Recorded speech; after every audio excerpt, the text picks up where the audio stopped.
Hello friends and families, ஆயுத பூஜை gift item shopping பண்ண போகலாமா?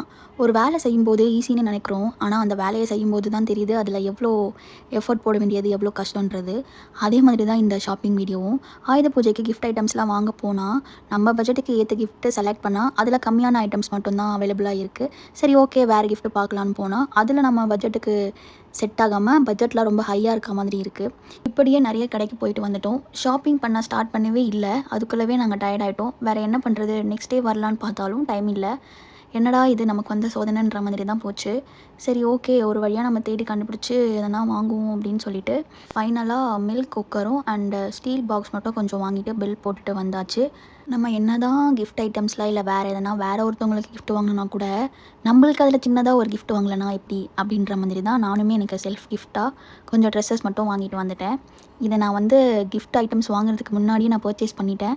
இல்லைனா நான் எதுவுமே வாங்கலன்ற டைட்லேயே திரும்ப கூட வர்றதுக்கு சான்சஸ் இருந்திருக்கு எதுவுமே வாங்காமல்.